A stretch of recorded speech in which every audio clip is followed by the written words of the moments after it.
Items must be housed securely or placed into our pockets. Larger items, including laptops, must be switched off and stowed away safely.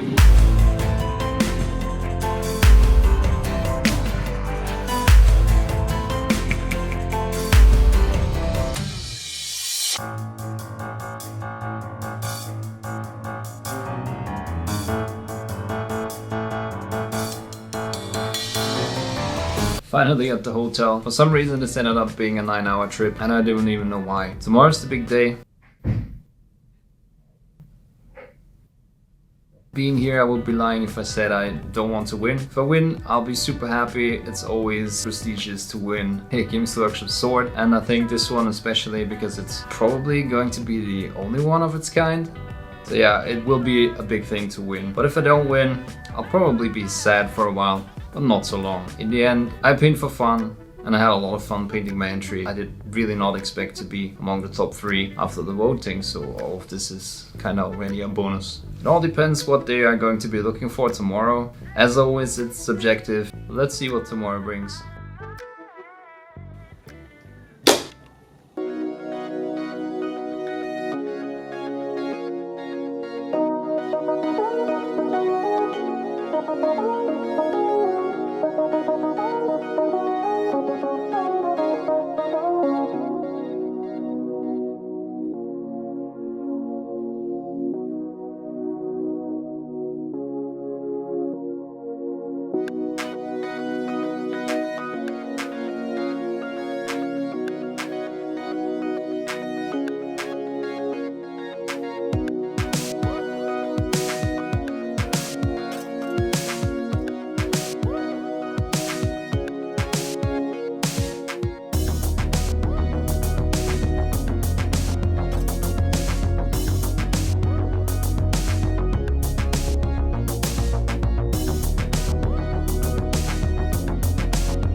One of those three members of the Everchosen crowd is going to take out his mighty sword. Judging at this level is actually a bit of a negative experience for a judge, so you're looking for things that are wrong on the body, so you can discard it and move on to the next one. It's time to award the top 3 places in the 2019 Everchosen competition.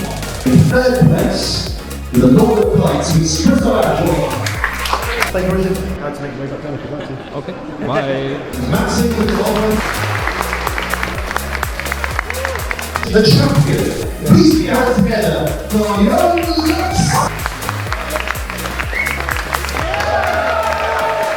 So that was a pretty exhausting weekend, and I won't lie, I was a bit disappointed. But I'm not bitter, and I'm not saying I feel like I should have placed higher. Of course, if you are at an event like this, you want to win. But I also have enough experience to know my entry's weaknesses, and why it probably lost to the other two. So let's take a brief look at that. There's a few things that I could have done better on my entry. After having seen the other two entries close up, I definitely don't think that my overall painting was worse. I was satisfied with the painting result on my miniature. I had a clear picture in mind of what I wanted to do, and it turned out more or less exactly how I wanted it to. My schedule leading up to the deadline for the store competition was really busy, so I only had 6 days to work on my entry, and I clearly did not invest as much time as the others. And I could only spend about 1 day on the base too, which is not a lot of time to both sculpt and paint, and I think the base is definitely the worst part of my entry. Johan definitely had the best composition and balance between quality of base and figure.